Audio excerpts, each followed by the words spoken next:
How am I feeling?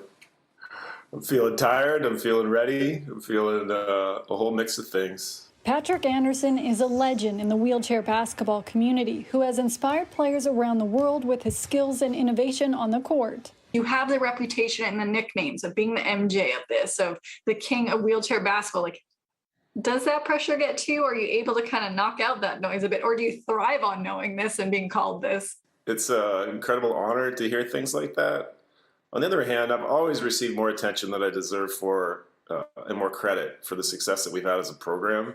At the same time, though, like those labels, I guess stuck kind of early in my career, and I always used it as motivation. I wanted to put on a good show when I was out there, both for wheelchair basketball fans and for people who've never seen it before. The three-time Paralympic gold medalist retired from the Paralympics after the London Games to pursue a music career with his wife. He was tempted to compete in Rio, but stayed off the Paralympic court.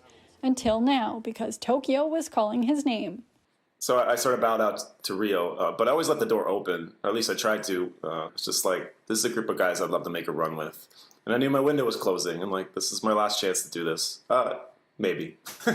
He's not one to say no. The 42-year-old isn't ruling out the Paris Games, but says going to Tokyo, he's in a position he hasn't been in before. I don't know. It's a different feeling, going in sort of middle of the pack as a bit of an underdog.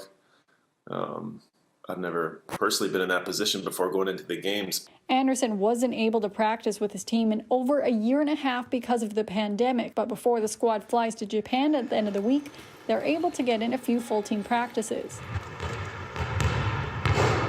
Over the last 2 decades, he's helped grow the game and most recently was chosen as a feature athlete for the first ever Paralympic video game.